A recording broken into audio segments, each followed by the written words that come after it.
that America pays to borrow. For example, in the days after the downgrading, America is still paying less than bonds that are AAA. So it's like saying, oh, Pat, you're AAA, and let's say right over here is AA+. She's America, and I'm UK. But guess what? She's paying less than I'm paying. Whoever gave us those ratings probably drank some liquor because it doesn't speak to the truth in the market. Well, look over here. I said I'm going to compare specifically how much we're paying versus how much UK is paying. Remember how much we're paying on this particular date for, this is a snapshot, 2.24%. But look over there, UK is paying 2.5%. They are paying higher, but they are rated AAA. Look over here. Germany's paying 2.33%. We're paying 2.24%. They are paying higher, but they are AAA. Look over here. Australia is paying a whopping 4.43%, which is about twice the size of how much we're paying, but they're AAA. And by the way, for good measure, Japan, which like America is rated AA+ by S&P, has one of the lowest interest rates in the world at 1.05%. So I'm not quite sure that such assessments are very well thought out, because Because you see, the size of the national debt should not be the basis for determining your credit worthiness.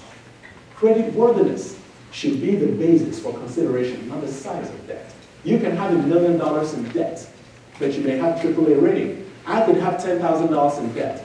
My credit rating reeks. And the fact of the matter is that I'm not quite so sure that the U.S. credit rating, as bad credit worthiness, as bad as our national debt is, has really changed in any significant way. And I'll explain. So here around the world, look over here. This is my final telltale. It's projected that our debt to equity, you already know, is 100%. But above us are Italy, Greece, and Japan. By the way, Japan is over 200%. However, much of Japan's debt is borrowed within Japan, not outsiders, as in our case. But look over here. Look at France. France is no different from us. Look at UK. Not much different from us. Germany, okay, a little better managed, but it's 85% is a big chunk of money to owe with respect to how much money you're pulling in. So really, you know, the countries that S&P gave AAA rating are not much better than we are. That video, that last portion of that video is incorrect. Those European countries have, in some cases, are a worse economic predicament than we actually are. It's just that in America we're open about what goes wrong in this country. Some of us get so cynical, we get carried away in a way that really doesn't give us the opportunity to know to discern the truth. So they're not better than we are, fiscally speaking. And of course, the fact that they have this Eurozone kind of adds insult to injury. So finally, the path for debt elimination. Here's what I propose. First, we need to set a maximum debt goal. Second, we need to set our spending and revenue levels to match the goal. So what I've done is I went back over time to observe the average GDP growth, how the economy grew generally over different economic cycles. And I found that to be approximately 6%. And then over that period, and you can see the years there, 80 to 2007, I decided to find out what the average annual GDP to debt ratio is. Again, remember, GDP is a measure of our economic performance. And I found that to be 60%. And I said, aha, that means that if we have to work with that number, it means that we shouldn't really exceed 60% in terms of our borrowing. How much money we borrow, how much debt we have, shouldn't really exceed 60% of how much money America makes, because to exceed that is to put ourselves on dire straits, which is where we are right now. So based on that, I kind of showed an example of how it is that we have an excess debt of 5.3%. But the technicalities of this argument is a little bit technical. And so that is part of the scientific study I'm doing with Professor Abu Izam right now. You know, we're going to propose some specifics on how the government can actually manage its long-term debt with respect to how much money the country makes. But here's my finale. So on August 2nd, Congress passed the Budget Control Act, whereby $1 trillion in spending cuts was passed, over the next 10 years, right? Okay. And of course, they thought they would pull wool over our eyes. And, but the truth of the matter is that with that $1 trillion cut, I spent a lot of time to analyze it. The only thing you need to understand here, my dear friends, are the last two columns, the columns in yellow. That's all you need to understand. You can see here how it is that the last column in particular, that our debt to GDP ratio actually would go up with that, with $1 trillion budget cut. And actually, the most we can achieve is in about 10 years' time with about 93% debt to GDP. In other words, $1 trillion budget cut, spending cut, isn't going to cut it. No pun intended. But some of you may not know, though, when they had all that fight in Congress and went home, thinking they had done a good job, there was something in that law that said that if the super committee, you heard of the super committee, right? It says if the super committee should come up with an additional $1.5 trillion, right? So it says if the super committee doesn't come up with that, with additional $1.5 trillion in cuts, that automatically $1.2 trillion in automatic cuts between military spending and discretionary spending would go into effect. A lot of people don't know that. In other words, the $1 trillion which we currently have plus $1.2 trillion is a total of how much now? 2.2. Okay, check this out. Even with that, the most we can accomplish is reducing our debt over the next 10 years to no less than about 75%. And by the way, these are based on loose estimations, because I actually did not take into account any additional spending, discretionary spending, military spending. I cut military spending much more than Congress is allowing in this estimation. So the truth of it is that it's probably going to be more than 75%.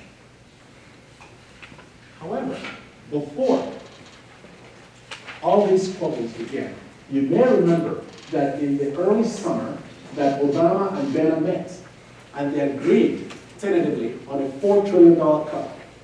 Remember that? Of which one would come from tax revenues, revenue increase, and then 3 would come from what? Spending cut. And this has the greatest light of day, capable of bringing our budget, our debt to GDP ratio to where most analysts would be comfortable. For that reason, when that tentative agreement was made, if you're a follower of, if you watch CNBC, you see that the stock market rose tremendously that day, and in fact the day after. However, by the end of the day after, Boehner came back to say no, they weren't going to go along with it. Things went bad again. And that's the seesaw with the experiences is there. My conclusion is as follows: that our national debts rose due to huge spending increases from about 18% to 25%. You saw the numbers. But also because of drastic revenue reductions from about 20% to less than 15%. It was 14.9% of GDP. Solution lies in managing the size of the budget. To do so, I propose that we set a debt target. But the target has to be based on our economic performance, our GDP. Because ultimately, that's what's going to tell whether you can handle it. And then you set budget limits.